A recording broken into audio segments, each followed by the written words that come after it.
Statements by members. Déclaration de député. The honourable member from Cumberland, Colchester. Thank you, Mr. Speaker. 5 years ago, Portapique, Nova Scotia faced an unimaginable tragedy. But what happened next in my riding is an important lesson in what resilience looks like. The people of Portapique didn't just survive, they organized. Working with the Rotary Club of Truro, they said, we will not be defined by our darkest hours. Through generosity of donors from across Canada and support from all levels of government, they transformed tragedy into community. On June 1st, we celebrate the first anniversary of the opening of the Portapique Community Centre, proof that when communities unite, we can create spaces that honor our past while building toward a happier, healthier future. I thank them for their example, and I thank you for the time. The honourable member for Edmonton Manning. The Liberal plan for Canada to become the world's leading energy superpower is just an empty promise. Where is the investment in infrastructure? Where's the commitment to repeal the job-killing Liberal anti-energy laws from the last Parliament? Albertans wants to know if this government understands how important our clean, ethical fossil fuels are to the Canadian economy and to the world. Is the throne speech just rhetoric, or are the Liberals finally willing to face reality? The demand for Alberta products is there, but the delivery method is lacking. The previous Prime Minister told those who's looking to buy Canadians oil and gas that they really did not want to buy it. Will the new Prime Minister commit to a west-east pipeline to move Alberta oil and gas to the Canadian and European markets? Albertans wants to know. Thank you, Mr. Speaker. The honourable member for Whitby. Mr. Speaker, I rise today for the first time in the 45th Parliament with a deep sense of gratitude and humility. To the people of Whitby, thank you for placing your trust in me for a third time. It's been the honour of my life to serve since 2019, and I remain committed more than ever to delivering results that improve the lives of people in our community. To the incredible volunteers and supporters who powered our campaign, thank you so very much for your time, your energy, and your heart, which made the difference in our success. And to my incredible family, my wife Suze, daughters Alexis and Brooke, my mother-in-law Verna, and my nephew Ryan, thank you for your unwavering support and all your sacrifice. I couldn't do this without you.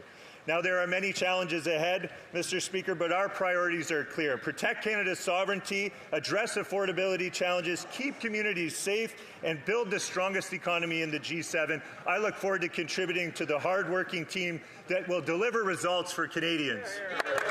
For Parry Sound, Muskoka. Mr. Speaker, I'm humbled to rise today to thank the incredible people of Parry Sound, Muskoka, who have placed their trust in me to represent them here in this House for the third time. This seat, of course, it doesn't belong to me, it belongs to the people I serve. From the majestic French River in the north to the historic Trent Severn in the south, from the rugged shores of Georgian Bay to the heights of Algonquin Park, it is an honor to serve the people who call our magnificent region home. But you know, throughout the election, I heard from countless people about the issues that are important to them: cost of living, safety in our streets, protecting hunters' rights, and of course the outrageous price of homes. And today I want to reassure all the people of Parry Sound, Muskoka that I am here to advocate for you and for your voice to be heard in this House, your House of Commons. You have placed your trust in me, and I promise to earn that trust every single day. Thank you. The honourable member for Argenteuil-La Petite Nation. Mr. Speaker, today I'm proud to highlight the exceptional talent of 3 young people from my riding who distinguished themselves at the Quebec Skills and Technology Olympics held in Quebec City from the 7th to the 10th of May 2025. In cooking, Théolie Lajoie won the gold medal, demonstrating a remarkable mastery of her art. In industrial mechanics, Mathis Roson also won a gold medal, demonstrating his ingenuity and rigour. And in pastry making, Geneviève de Mello won the bronze medal, highlighting her promising talent in this demanding profession. These three medalists are students at CFP Innovation Outaouais, an institution in my riding that trains the next generation with passion and excellence. I warmly congratulate them for their hard work, their perseverance, and their success. They are inspiration to the entire community, and we are extremely proud of them. Bravo, Théolie, Mathis, and Geneviève. The honourable member for Battle River Crowfoot. In the last Parliament, I introduced a private member's bill, something that will again be reintroduced soon. This bill, an act to recognize a national livestock brand as a symbol of Canada, aims to acknowledge and promote the role of farmers, ranchers, and the whole of the agriculture and animal husbandry sector, plus so much of our history, like pioneers, Indigenous peoples, resource industries like mining and the oil patch, hunters, trappers, and anyone else who played a role in building our country from coast to coast to coast.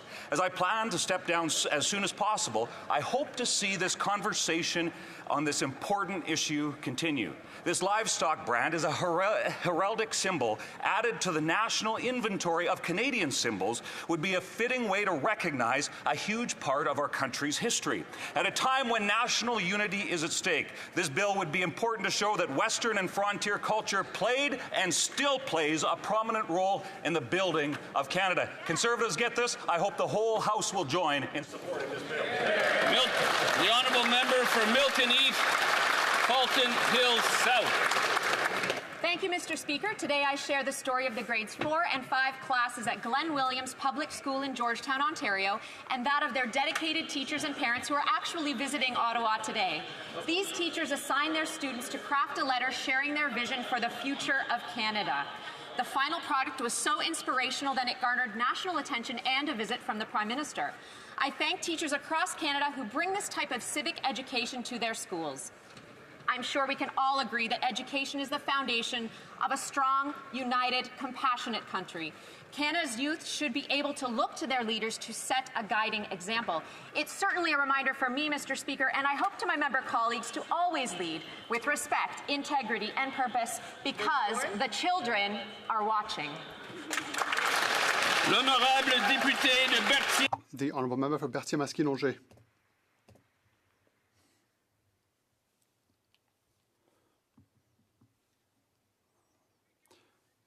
In a few days, Mr. Speaker, it will be World Milk Day. So let's raise a glass to celebrate this simple yet essential food. Milk has stood the test of time and cultures, and it is much more than just a simple drink. It is a treasure trove of benefits. It nourishes our bodies, strengthens our bones, and complements our morning cereal and sweet desserts in the evening. World Milk Day is also an opportunity to celebrate the commitment of the producers who every single day with passion and perseverance provide us with this rich resource. It is a day to reflect upon how milk reaches our tables, thanks to the work that is invisible to most of us, but absolutely essential. So today, let us think about that glass of milk and the supply management system that supports it, just as it supports our farmers who get up every morning and keep our regions dynamic and vibrant. Cheers and happy World Milk Day to all.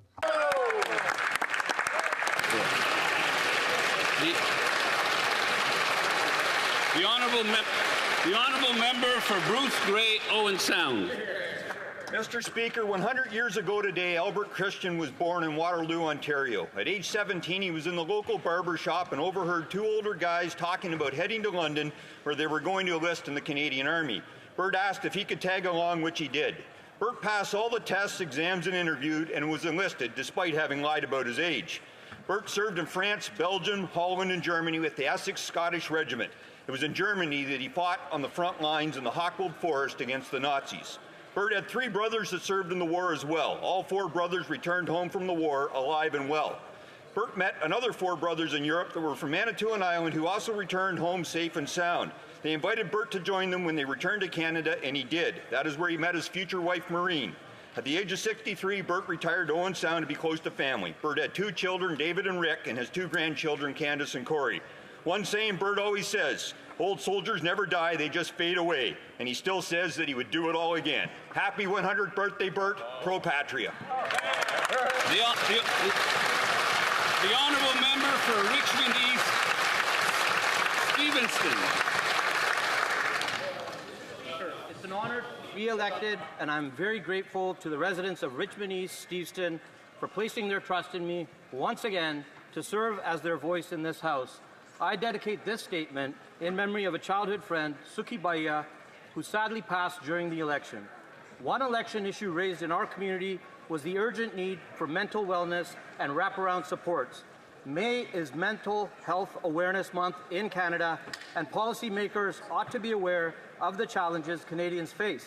According to the Canadian Mental Health Association, the rate of suicide for Canadian men is 3 times higher than for women. However, women are hospitalized for self-harm twice as often as men. As the 45th Parliament begins its work, I call on all levels of government to come together and invest in mental health as a cornerstone of building healthy, resilient, and thriving communities for all Canadians. The honourable member for York Centre. Thank you, Mr. Speaker. It's a privilege to rise in the House of Commons for the first time. I'm honored to serve the beautiful riding of York Centre, located in the great city of Toronto. It's also home to one of Canada's largest Jewish communities, to which I belong. Speaker, an unprecedented wave of hate crimes is terrorizing Canada's Jewish community. Under this Liberal government, hate crimes are up 250% and anti-Semitic hate crimes are up over 400%. A Jewish school located a mile away from my North York home has been shot at 3 times. Enough is enough. Conservatives stand with Canada's Jewish community for its right to exist, to worship, and to live free from violence and intimidation. Last Sunday, over 50,000 Jewish Canadians proudly marched through York Centre on the Walk with Israel. We're grateful to the Toronto Police for keeping us safe, but we demand of this Liberal government to end the incitement to violence we hear on Canada's streets and take all necessary measures to protect the Jewish community. I know that my Conservative colleagues will fight for the safety of Jews all across Canada. Thank you, Mr. Speaker.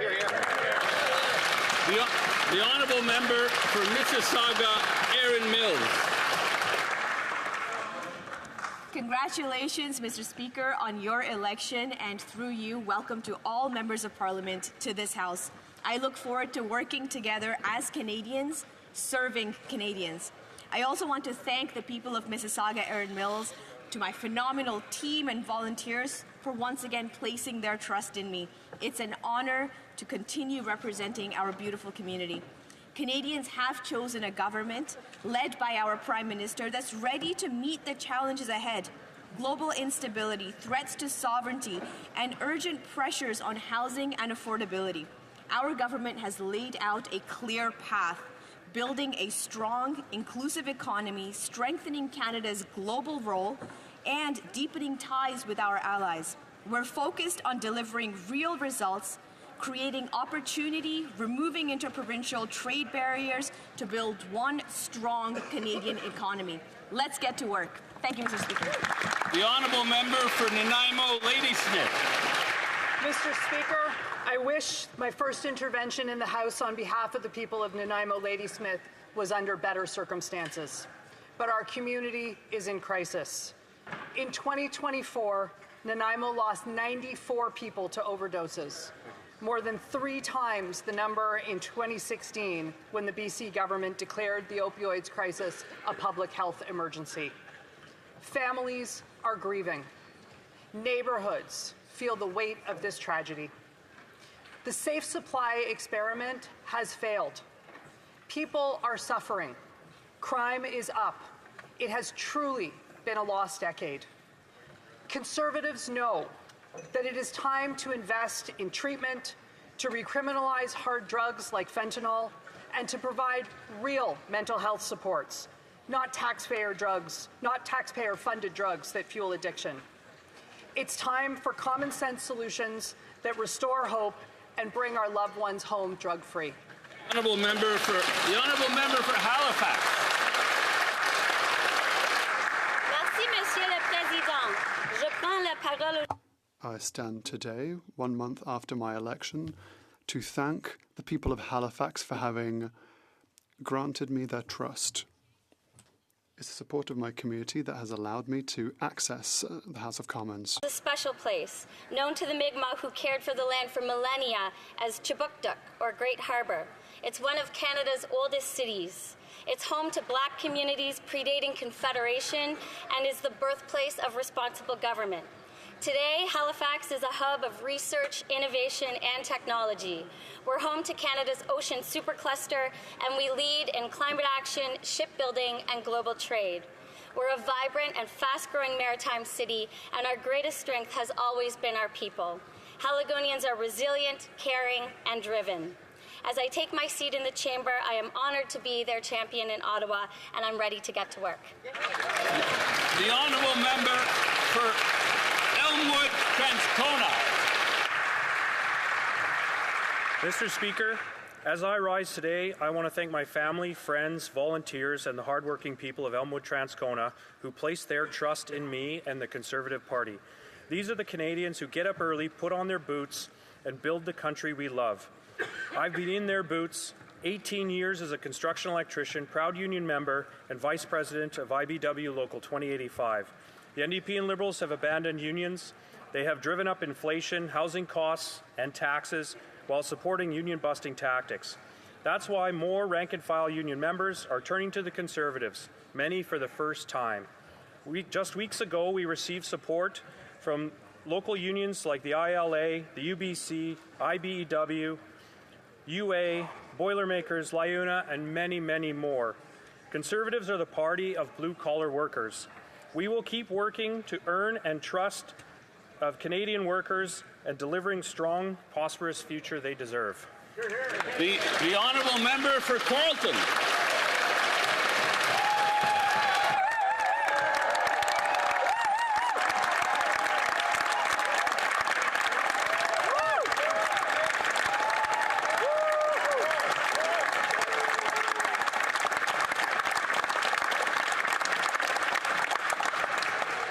Thank you, Mr. Speaker. Merci, Monsieur le Président. Thank you, Mr. Speaker, dear colleagues. To thank the people of Carleton for the confidence they've placed in me. I will never take the honor of representing them for granted. I also wish to thank the hundreds of volunteers who believed that together we could. From Stittsville to Constance Bay, Riverside South to Metcalfe, Greeley to Richmond, and Manotick to Osgood, and all points in between, together we did. Now it's time to embrace every moment in this House and in all of our ridings to build a future in which all Canadians can thrive in the true North, strong and free.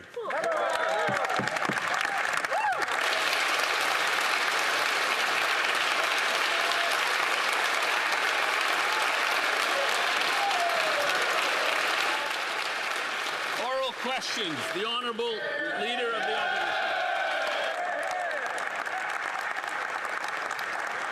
Thank you very much, Mr. Speaker. I would like to welcome the Prime Minister to his first official question period. This is where democracy lives, and this is where we provide rigorous scrutiny on every word he says and every dollar he spends on behalf of Canadians. Now, let's talk about those words and dollars. During the election campaign, it was elbows up as he put retaliatory tariffs on the U.S. Then secretly, he dropped those tariffs to effectively zero. But he didn't stop there. He told Canadians that the government would collect $20 billion in revenue from those tariffs and use it to cost his platform. Now that those tariffs are going to bring in $0, two quick questions. Why wasn't he honest with Canadians during the election? And how is he going to make up the shortfall? Is he going to borrow it, print it, or tax it? The Right Honourable Prime Minister. Mr. Speaker, may I first thank my constituents from Nepean for giving me the honor of being here.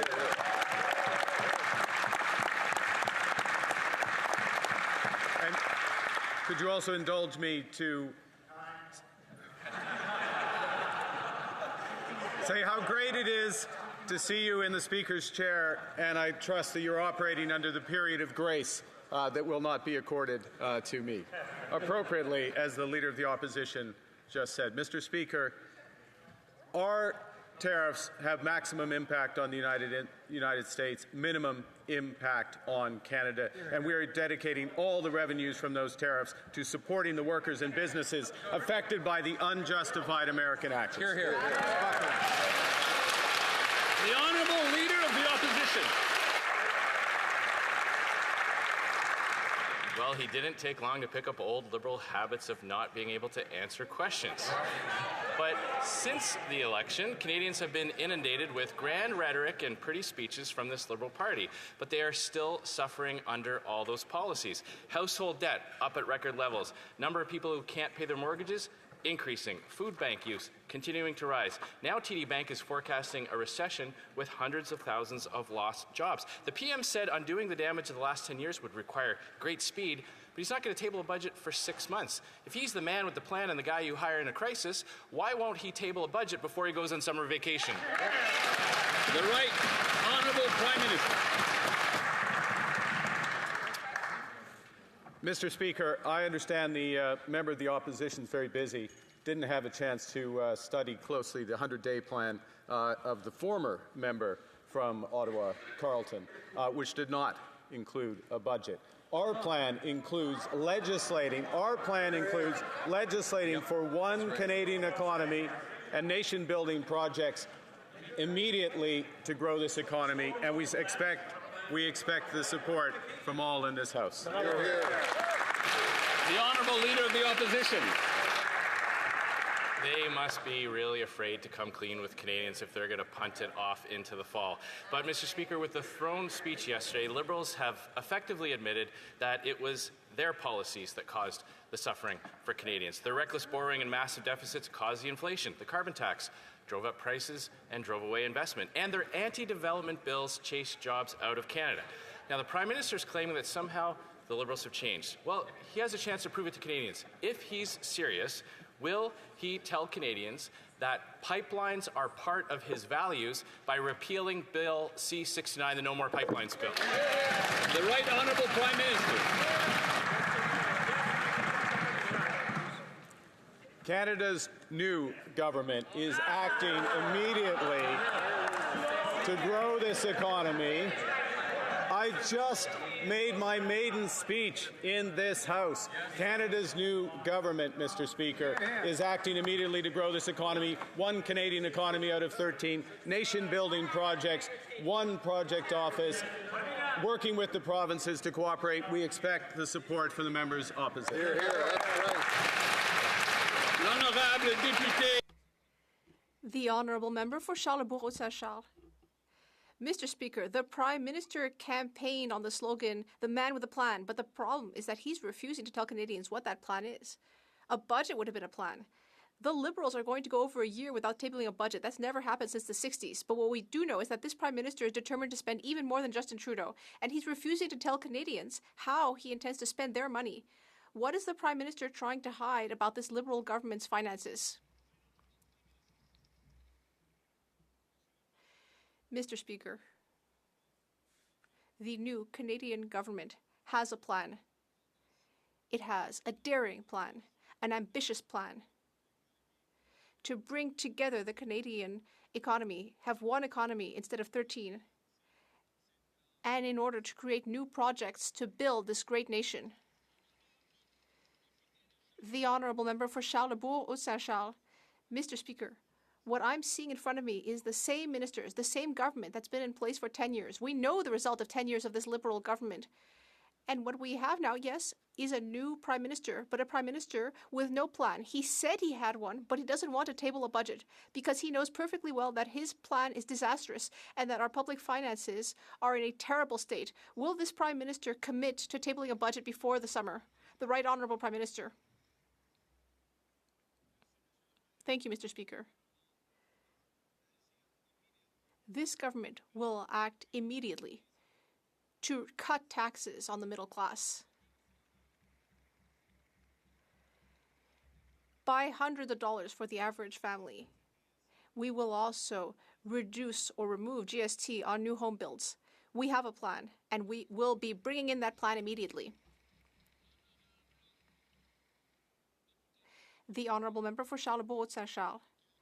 Mr. Speaker, a few weeks ago, we were having an election campaign. And during the election campaign, we heard a lot about the threats of Donald Trump. Now, this government brought in retaliatory tariffs against Donald Trump, but then they discreetly took away those tariffs during the campaign. But they didn't say anything about it because they wanted to make sure that Canadians would stay scared. But now we have a $20 billion budget hole, and that's on top of a budget that already had a heavy deficit. Could we finally get a new budget so that we can understand what's going on with our finances? The Right Honourable Prime Minister. Thank you, Mr. Speaker. The member across the way must have been referring to the Conservative platform when he talked about the $20 billion deficit. Well, that's all right. Well, Mr. Speaker, we have counter tariffs against the Americans, and they will have maximum impact on the United States while having minimum impact in Canada. The Honourable Member for Belleuil-Chambly. Mr. Speaker, the topic that set off this election campaign and the entire basis of the Liberal strategy was the trade and tariff and even the annexation crisis that we've been seeing with Donald Trump. But despite this, yesterday's throne speech, read by a foreign monarch, did not mention trade. It did not mention tariffs. So, Mr. Speaker, I'm wondering how it is that this terrible crisis that got our Prime Minister elected, how did it just get forgotten in the throne speech? The Right Honourable Prime Minister. Thank you, Mr. Speaker. Now, for those who were there at the throne speech, for those who were there, we heard about transformation in the throne speech, the transformation of the global trade system, which is a crisis for Canada, a security crisis for Canada. We have a daring plan in order to respond to this crisis. The Honourable Member for Belleuil-Chambly. Well, the Prime Minister will perhaps agree that some things are clearer when you read them than when you hear them. Now, the King's speech was incredibly centralizing, so centralizing that I think even Justin Trudeau must have felt embarrassed. We heard about a single economy, one Canadian economy, without asking anyone what they thought of that, even though the National Assembly of Quebec unanimously denounced that notion. It seems that for the Prime Minister, Canada is just a country where the provinces are like the branches of a bank that is headquartered in Toronto. The Right Honourable Prime Minister. Mr. Speaker, we are in the middle of an economic crisis. This is a time for unity. Yes, this crisis was created by the Americans, Mr. Speaker. This is a time for unity. This is why my ministers and I, or rather, the premiers and I will meet, the premiers of Quebec and the premiers of all the provinces will meet this weekend in Saskatoon. The Honourable Member for Belleuil-Chambly. Well, it's a little bit like a military staff meeting where the general will give orders and expect everyone else to obey. Now, on another subject, let's talk about the climate crisis. That's an issue too, you know. It's causing all sorts of problems. It's causing damage for people. It's causing economic damage as well. We believe that we need to take strong action against the climate crisis. But yesterday, in the throne speech, we heard nothing about the climate. Instead, measures are being projected that will actually harm the climate and the environment. Does the Prime Minister recognize the existence of climate change? The Right Honourable Prime Minister. Mr. Speaker, yes, of course, the climate crisis exists. And it's a major challenge facing our nation. And that's why Canada needs to become an energy superpower, both in traditional and green energy.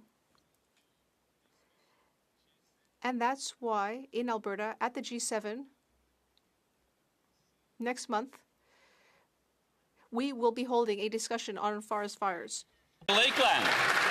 Yesterday, the PM said Canadians shouldn't focus on pipelines. We'll tell that straight to the hundreds of thousands of workers who lost their jobs when these Liberals killed pipelines, LNG exports to allies, and capped Canadian oil and gas. Last year, 98% of Canadian crude went to the U.S., Canada's biggest customer and competitor, due to these Liberals. But in April, the PM said he won't repeal their No New Pipelines, Never Build Anything unlawful Bill C-69 and ignores premiers and businesses. When will he repeal Bill C-69? The right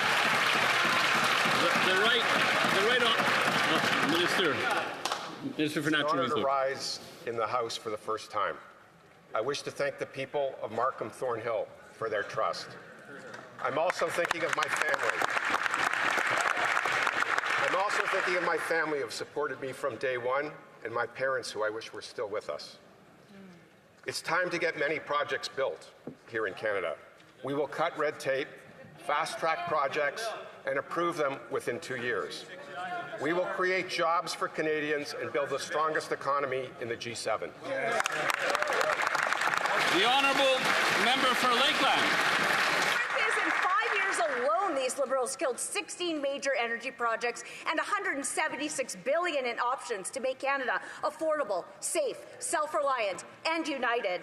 And half these ministers, they're the same. These Liberals must kill C-69, but they can't get their story straight. 2 weeks ago, the Culture Minister said Canada doesn't need more pipelines. Last week, the Energy Minister talked a good game, but just like right now, won't commit to concrete action.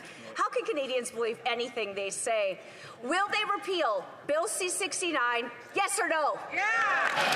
The Honourable Minister of Energy and Natural Resources. The Prime Minister has been clear. Yes, we will support new pipelines if there is consensus in Canada for them. With American tariffs threatening our economy and threatening our sovereignty, we must protect our energy security. There is no question energy is Canada's power. It will help us build the strongest economy in the G7, guide the world in the right direction, and help us be strong at the negotiating table. We will win this trade war. We will make Canada an energy superpower. The honourable member for Skeena, Bulkley Valley.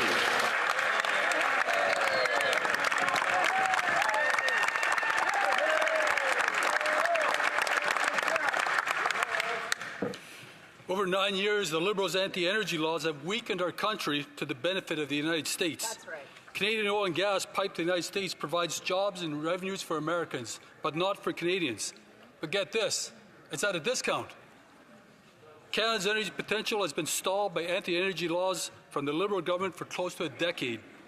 Will the Prime Minister scrap the job-killing and economy-killing energy production cap? Yes! Yes! The Honourable Minister of Energy and Natural Resources. Mr. Speaker, while my Conservative colleagues are interested in playing politics, I'm interested in getting things built, including pipelines where there is consensus. We will make Canada an energy superpower in both conventional and clean energy by cutting red tape, fast-tracking projects, and approving them within 2 years. This means creating new jobs and growing the economy.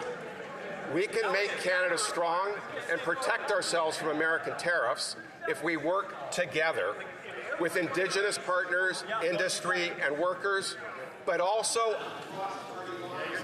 the honourable member for Skeena, Bulkley Valley. Good. Time is up. Even the BC NDP have removed their decarbonization policies for LNG export facilities. Right. This is not politics.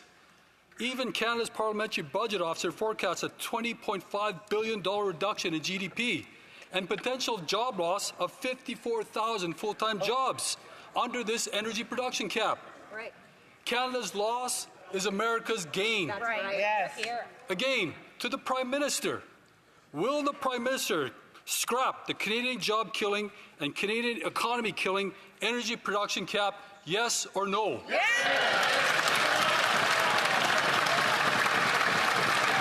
The Honourable Minister of Environment and Climate Change. Thank you, Mr. Speaker. I would like to thank the constituents of Toronto Danforth for giving me this opportunity to stand up for Canada and to build a strong Canada. Now, to the member opposite's question, I want to be clear. If Canada wants to be an energy superpower, the Prime Minister, has stated it. It's going to be low cost, low risk, and low carbon. We're going to get projects built right across our country while making sure that we protect the environment. The honourable member for Terra Nova, the Peninsula. Mr. Speaker, it's an honor to rise here representing the hard-working people of Newfoundland and Labrador for the very first time.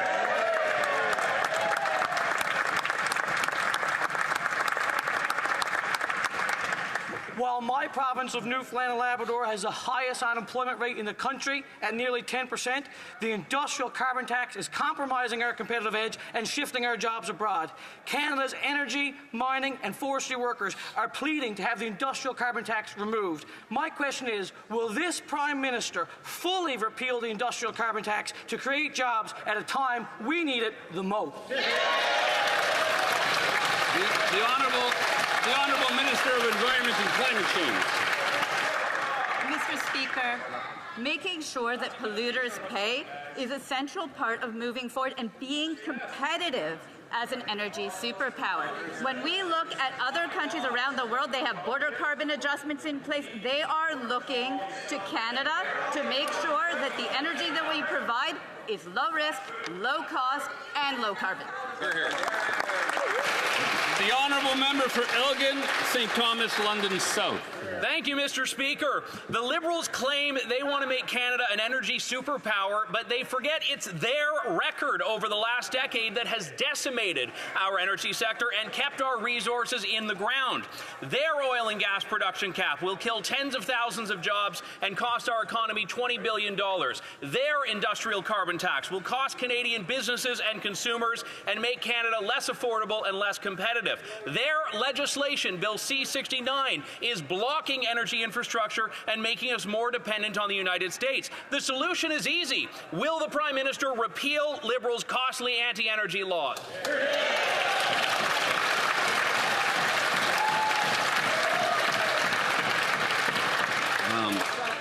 The Honourable Minister of Industry and Canadian Economic Development. Thank you. I would like to thank first and foremost the constituents from Hunsik-Cartierville. Merci à tous les citoyens d'Hunsik-Cartierville.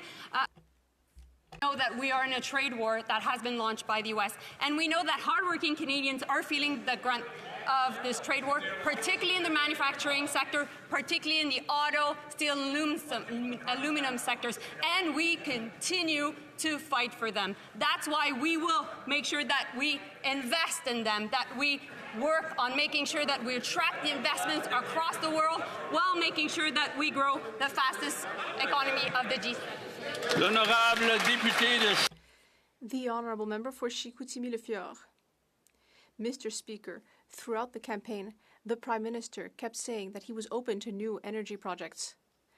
But he never clearly said that he would repeal Bill C-69, a liberal anti-development bill which would prevent Quebec LNG from being restarted. We need this in order to be less dependent on the Americans.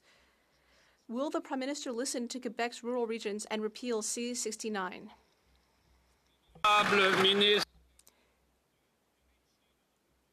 The Honourable Minister of Industry.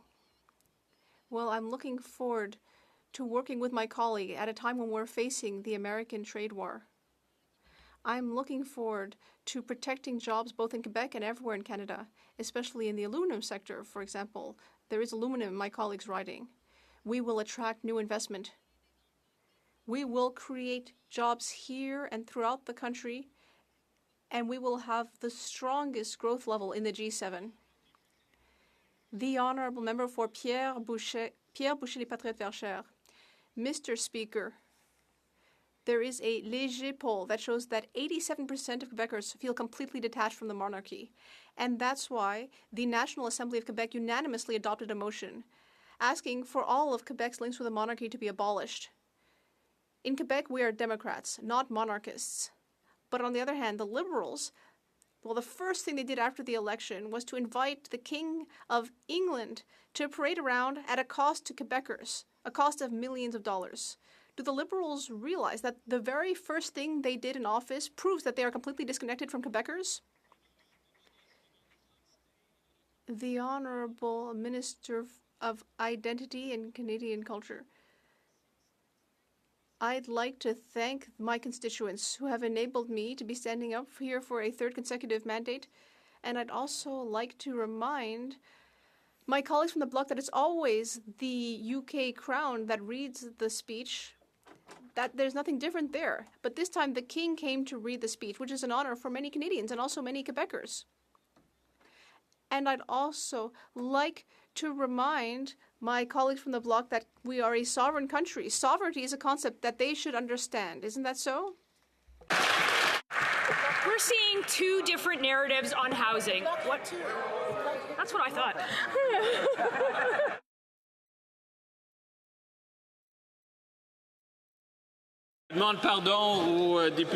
I would like to apologize to the member for Pierre Boucher, les Patriotes Verchères. Please go ahead. Thank you, Mr. Speaker. Quebecers did not vote for this, Mr. Speaker. Quebecers were hoping we'd get a serious government which would table a budget to support the Quebec economy at a time when we're facing Donald Trump. But today, Quebecers are seeing that the Liberals' priority is not the budget because we don't have a budget, and they don't care about supporting our economy. They're not doing anything for that. What is actually their priority is to put on a spectacle with the King of England.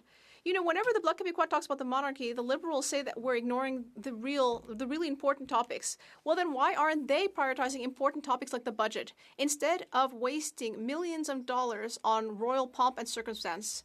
Can I get an explanation for this? The Honourable Minister of Finance and National Revenue. Thank you, Mr. Speaker.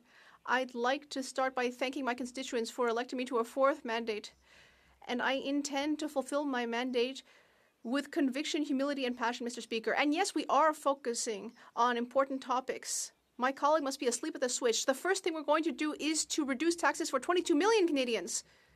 We should all be celebrating here today, Mr. Speaker. 22 million Canadians will see a middle-class tax cut. That was our promise, and that's what we're going to do. Together, we will build a stronger Canada. Mr. Speaker, we're seeing two very different narratives on housing, one from the campaign and a very different one from the minister. The new housing minister, the former mayor from Vancouver, who let housing prices go up 179% in just 8 years, is saying something very different. The minister answered a resounding no when he was asked if home prices should come down from their record highs. If he's adamant that prices shouldn't go down, how much does he think that they should go up? The Honourable Minister of Housing and Infrastructure and Minister responsible for Pacific Economic Development Canada. Merci, Monsieur Président. Je suis honoré. It's an honor for me to be here in the House. Vancouver, Fraser, South Burnaby, for giving me the opportunity to represent them here. On the issue of affordability and affordable housing, well, first, I'm very proud to be part of a government that's committed to cutting taxes from day one here in the House.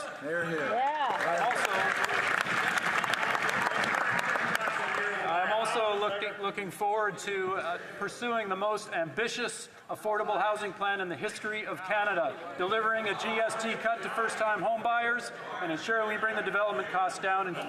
The honourable member for Thornhill.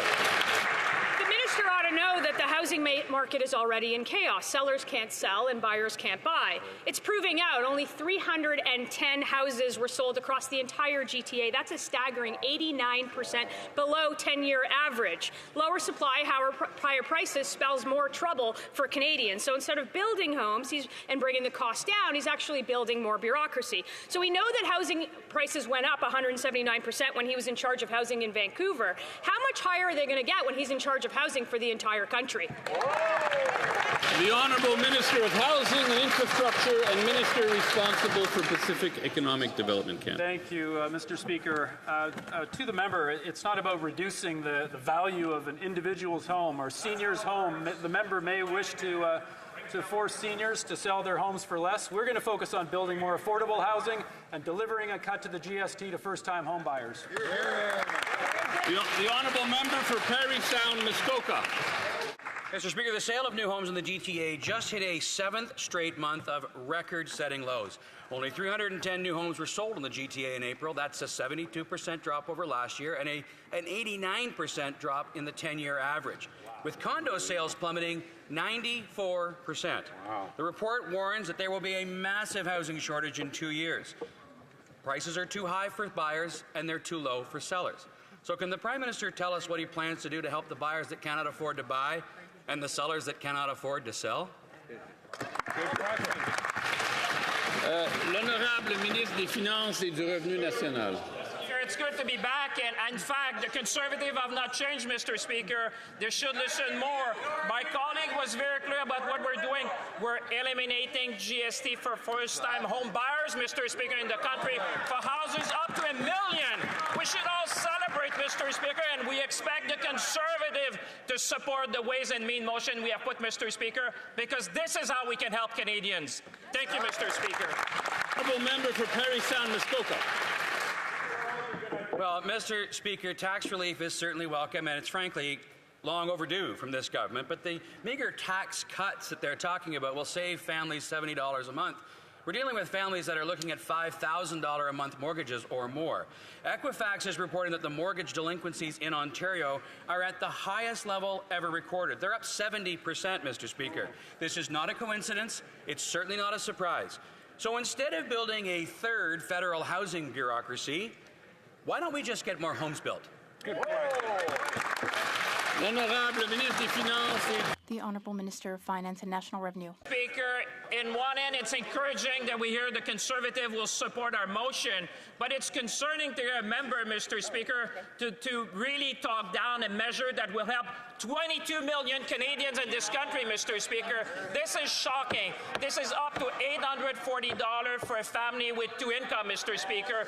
The people in my riding and his riding are welcoming this measure, and we hope the Conservative will support us. This is how you support Canadians. L'honorable député de The Honourable Member for Montmorency-Charlevoix. Merci, Monsieur le Président. Tout au long de ma campagne. Thank you, Mr. Speaker. All throughout my campaign, I met hundreds of young people in Montmorency-Charlevoix, my riding. They were completely discouraged by the exorbitant cost of housing. After years of Liberal governments, mortgage payments and down payments have doubled. According to the Canadian Real Estate Association, last year alone, the average home price in Quebec increased by 10%.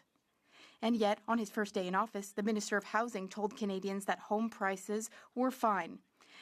That is so out of touch with reality. Mr. Speaker, how can the minister look young Canadians in the eye and tell them that home prices are fine? The Honourable Minister of Finance and National Revenue.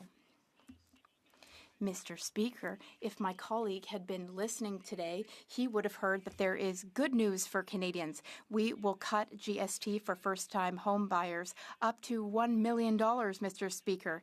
That can lead to savings of $50,000, Mr. Speaker. That is an incredible, exceptional measure. It will help young families. It will help young Canadians, Mr. Speaker. We made a promise, and we are keeping it.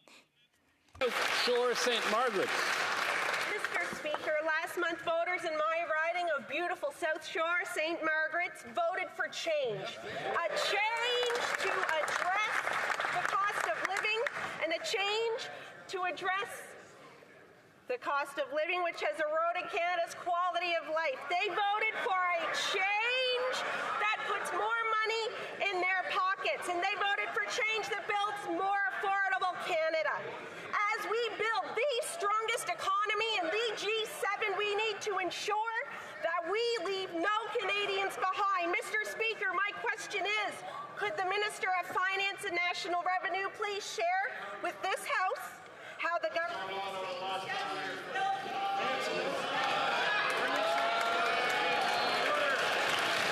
L'honorable ministre des Finances. The Honourable Minister of Finance and National Revenue. Mr. Speaker, what a great question, Mr. Speaker. I think the Conservatives should follow the lead, Mr. Speaker. I want to congratulate my colleague colleague for election and for the hard work that she's putting on behalf of the people of South Shore. St. Margaret's, Mr. Speaker, as she mentioned last month, Canadians voted for a government that has a plan to build the best economy in the G7, and that's what we're delivering, Mr. Speaker. That's what we're delivering, and we're going to address the cost of living in this country. That's why one of the very first announcements of this government, Mr. Speaker, was to cut tax for 22 million Canadians. Mr. Speaker, we should all celebrate. The honourable member for Haldimand, Norfolk. Liberal policies like Bill C-5 have led to a crime wave across Canada. Violent crime is up 50%. Gun violence is up 116%. Just yesterday, a drive-by shooting shook our small rural community of Cayuga. This crime wave is no accident. It is a direct result of the Liberal policies like C-5 that has ended mandatory jail time for serious gun offences and drug crimes. Will the Prime Minister end this crime wave by repealing Trudeau's Bill C-5? Yeah. The Honourable Minister for Public Safety. Thank you, Mr. Speaker. And let me just take a moment to thank the people of Scarborough-Gilbert Rouge Park for my fourth consecutive mandate. To my friend opposite, my heart goes out to those who are impacted by the violence in her community just yesterday. I want to assure her and I want to assure all Canadians that we will address issues of serious violent offenders seriously. We will make sure that we tighten up bail reform, and we will ensure that our government will always be there to protect Canadians from coast to coast to coast. The honourable member for Haldimand, Norfolk. Mr. Speaker, a serious issue is the will of Canadians to live in peace, which they once did. Now they live in fear because of Liberal soft-on-crime policies. Liberal policies like Bill C-5 and Bill C-75 put repeat violent offenders back on the streets, contributing to the suffering of communities across Canada. Premiers, police, legal experts, civil liberties advocates all demand change. So I ask the question one more time. Will the Prime Minister restore safe streets and repeal Bill C-5 and Bill C-75, yes or no? Yeah. The Honourable Minister for Public Safety. Mr. Speaker, on April the 28th, Canadians gave us a mandate to ensure that our streets are safe. And since that time, we've been working together with law enforcement to work towards safer communities across Canada. I want to just outline some of the highlights from the Chief of Police for the City of Toronto, who indicated that auto thefts, for example, have decreased by 39%, home invasions down by 42%, homicides down by 67%, and shootings down by 46%. We have a lot more work to do, Mr. Speaker, and we will work together with law enforcement to ensure the safety and security of all Canadians. Our government will always be there to protect. The honourable member for Edmonton Gateway.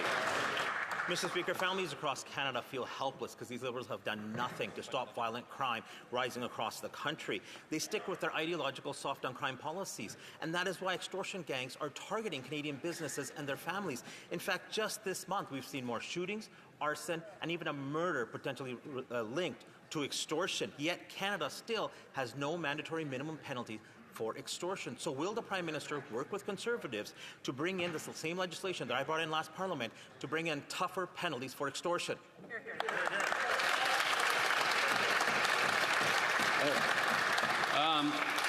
The Honourable Secretary of State for Combating Crime.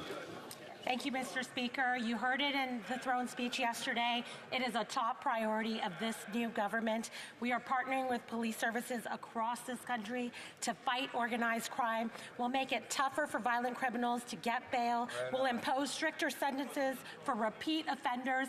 We are serious. We're going to get to work, and we're going to fight crime. Hear, hear. The Honourable Member for Markham Unionville.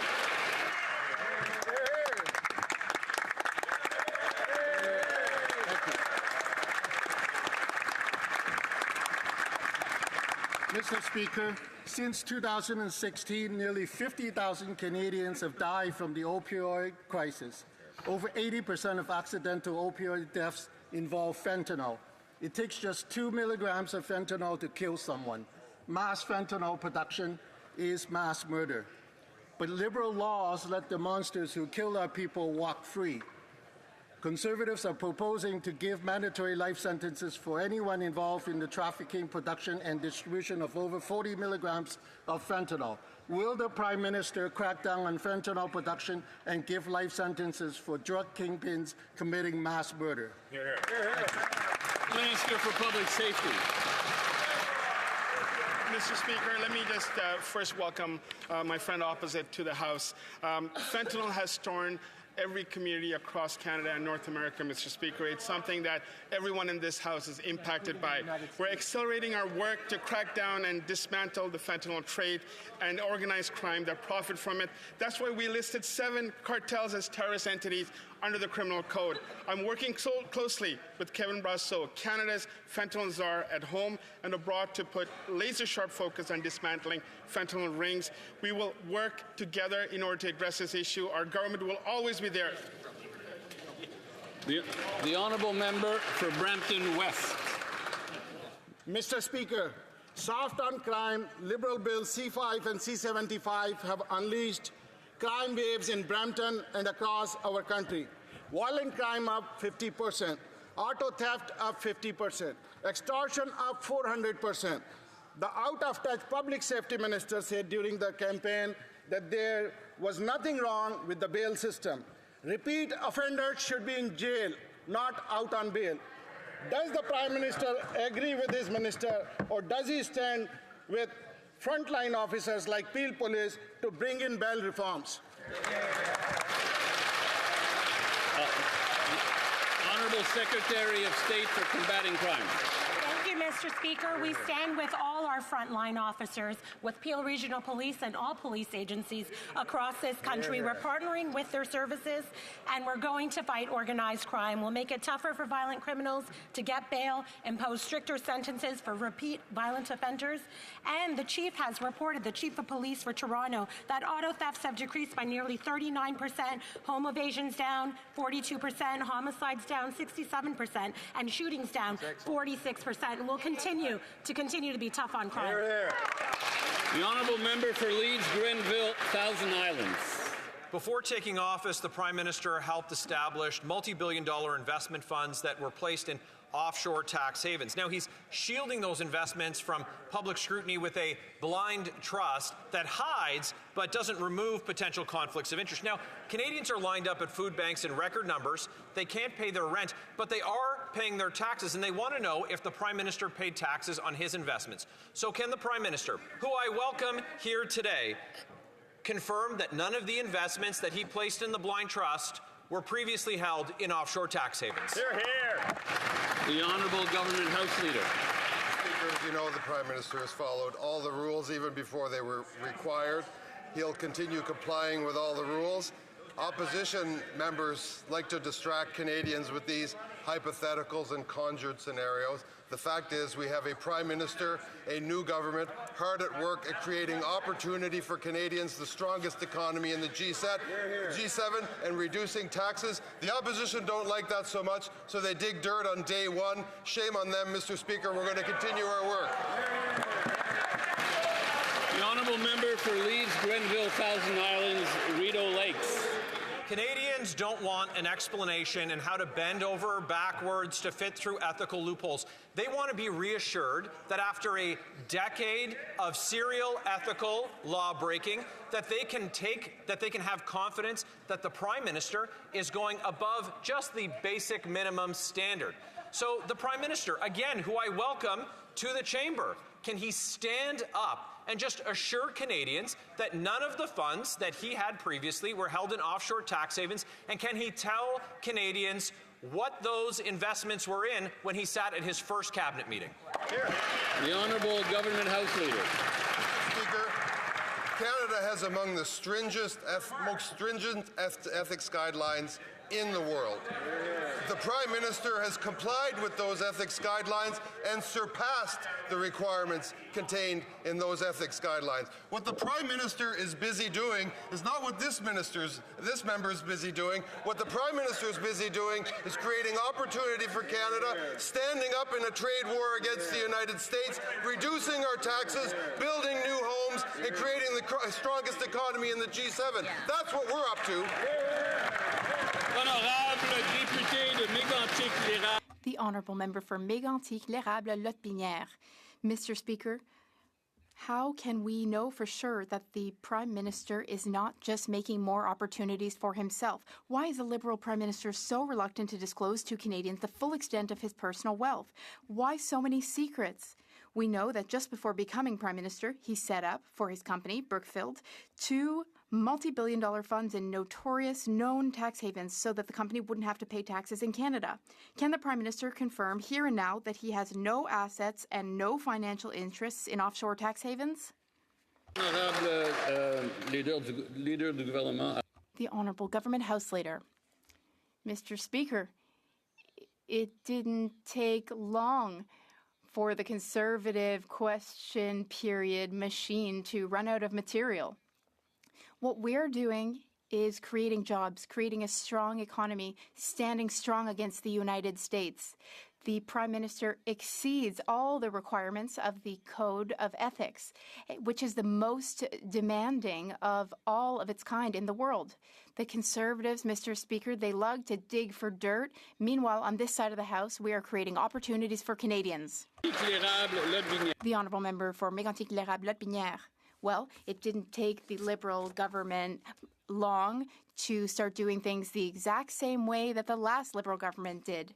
Here's the truth. The Liberal Prime Minister seems to be taking his sweet time covering up his conflicts of interests before opening his books to Canadians. One of his first decisions as Prime Minister was to transfer assets to a blind trust.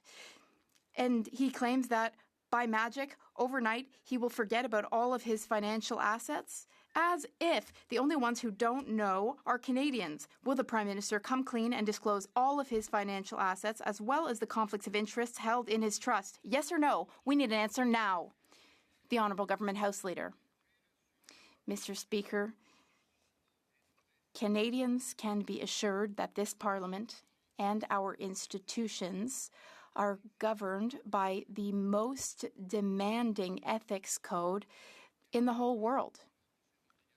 The Prime Minister met and even surpassed all of the Code of Ethics' requirements. If the Conservatives want to carry on like this, digging for dirt, I think electors will be disgusted. Canadian voters want us to work for them. They don't want us here slinging mud at each other. The Honourable Member for Terrebonne.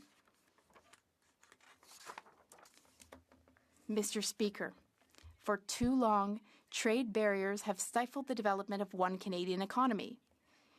Our economic sovereignty is currently under threat. It is thus important, more important now than ever before, to promote free trade within our borders. Can the Minister of Intergovernmental Affairs and One Canadian Economy inform this House of the action our government is taking in order to protect our economic sovereignty and to build one Canadian economy?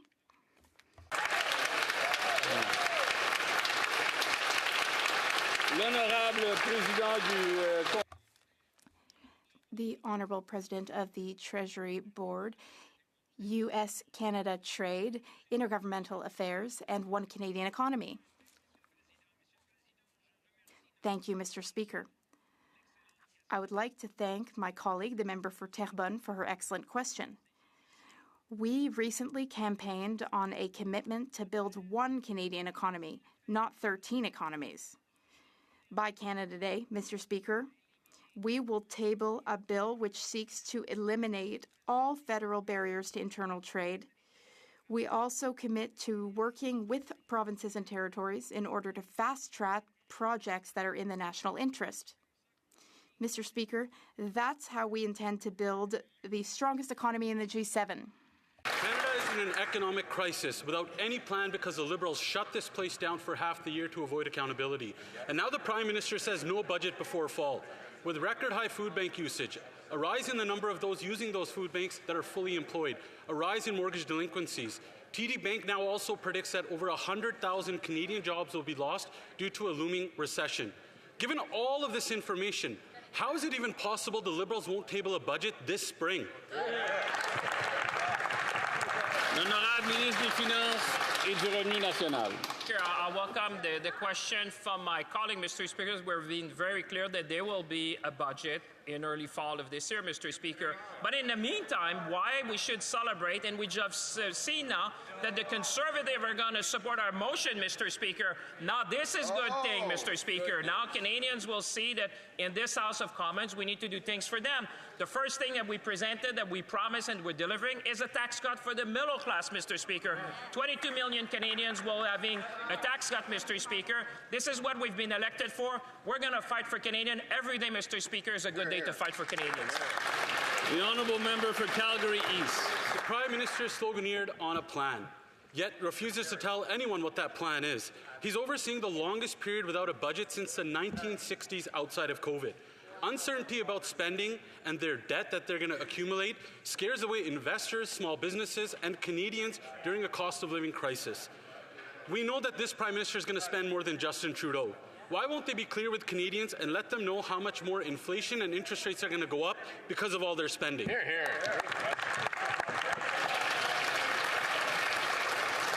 L'honorable ministre The Honourable Minister of Industry et ministre responsable de Développement économique Canada. and Economic Development Canada for Quebec's regions. Justified tariffs by the U.S. against Canadians are making Canadians' lives much more unaffordable. That's why we're cutting taxes. As the Minister of Finance just mentioned, this new government is cutting taxes on the middle class, making sure also that we're cutting the carbon tax and cutting the GST on first-time homebuyers. We will create the strongest and fastest growing economy of the G7. This is the utmost priority of our government, and we will deliver. Thank you. The honourable member for Newmarket Aurora.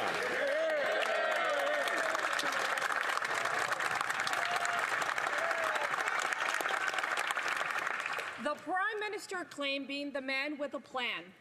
Very well. Where is it? After 14 years in finance, I have learned that if you don't know your numbers, you're out. We know the Prime Minister is committed to spending more than Justin Trudeau, but he won't even tell Canadians how much. TD reported that Canada is nearing a two-quarter recession with up to 100,000 job losses this fall. So I have one simple question. With the economic storm clouds moving in, how is it possible not to have a budget this spring?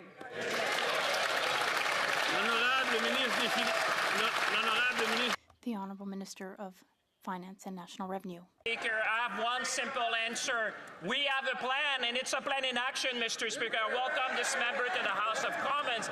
But the plan, Mr. Speaker, is simple. We're going to cut tax for 22 million Canadians, Mr. Speaker. And in fact, the leader of the Conservatives just said outside the House that he's going to support our plan. So that, Mr. Speaker, is a step forward. Not only we're going to do that, we're going to remove GST for first-time home buyers for a house up to $1 million. And, Mr. Speaker, we're going to remove the consumer carbon price from law, Mr. Speaker. This is a plan. This is delivering for Canadians. This is building a better economy for all. The honourable member for Labrador. Thank you, Mr. Speaker. It's an honour for me to rise in this House as a representative for a region that forms part of Canada's north, beautiful Labrador. We must never take our sovereignty and security in the Arctic for granted. As foreign threats to the region's increase and the impacts of climate change intensify, it is imperative that Canada work in close partnership with Indigenous and Northern communities. Can the Minister of Northern and Arctic Affairs inform this House on the government strategy for the region? Thank you, Mr. Speaker. The Honourable Minister for Northern Affairs. Thank you, Mr. Speaker. I rise today with a deep sense of responsibility, gratitude, and humility. I stand here as a proud Anishinaabe, Innu, and Métis woman representing Churchill, Kiwetinokiski riding.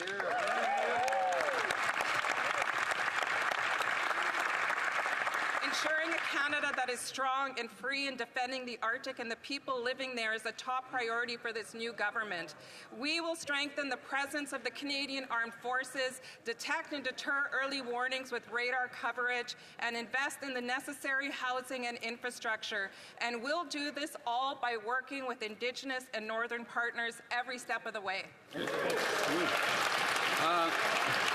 The honourable member for Central Newfoundland. Mr.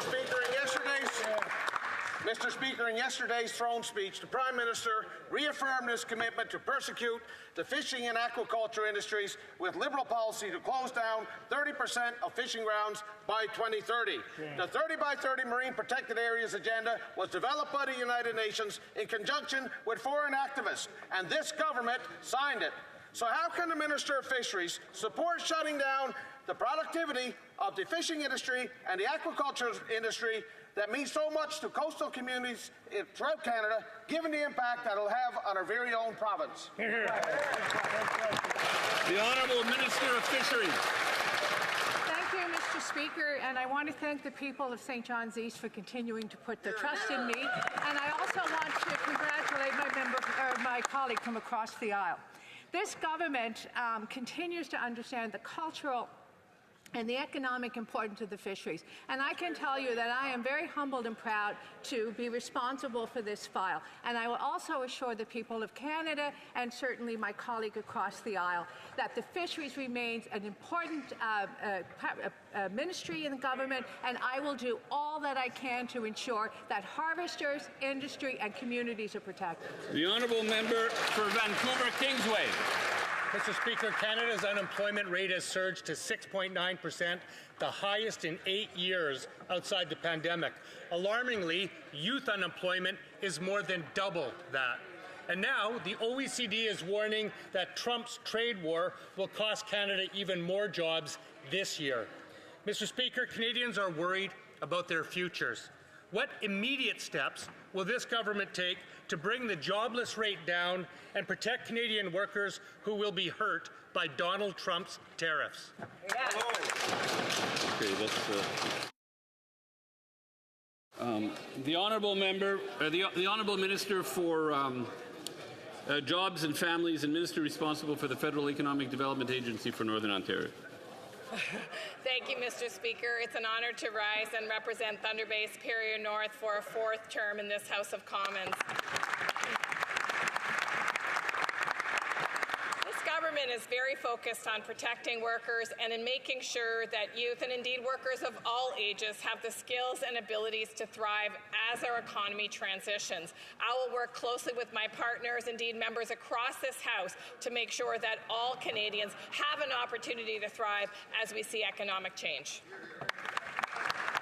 And that completes our very first question period of the 45th Parliament. I wish to draw the attention of members to the presence in the gallery of the Honourable Rob Lance, Premier of Prince Edward Island.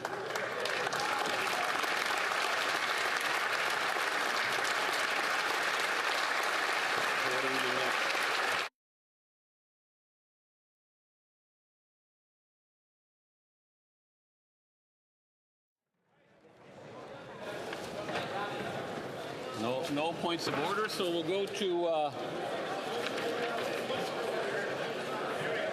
I wish to inform the House that the volume of earpieces will now be reset.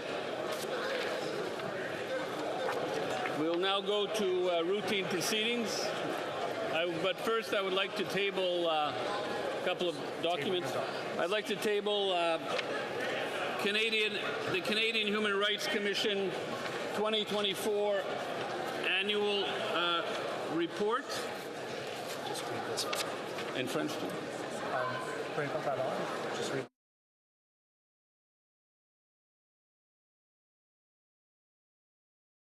Conformément au paragraphe 61.4. Pursuant to 61.4. Pursuant to the Canadian Human Rights Act, the report on the Canadian Human Rights Commission for the year 2024. Pursuant to Standing Order 108.3e, this report is deemed to have been permanently referred to the Standing Committee on Justice and Human Rights. J'ai l'honneur également de déposer sur le... I have the honour to lay upon the table a list of the members to serve in this Parliament, received by the Clerk of the House from and certified under the hand of the Chief Electoral Officer of Canada.